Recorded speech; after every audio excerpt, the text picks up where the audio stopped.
ABS-CBN News Center Manila. Ito ang TV Patrol! Magandang gabi, bayan. Umama na po ang kidlat dahil sa malakas na ulan na dala ng Bagyong Inday.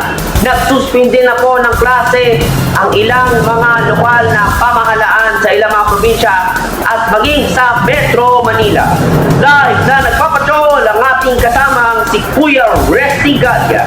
Kuya Resty, kamusta dyan sa iyong kinaroroonan?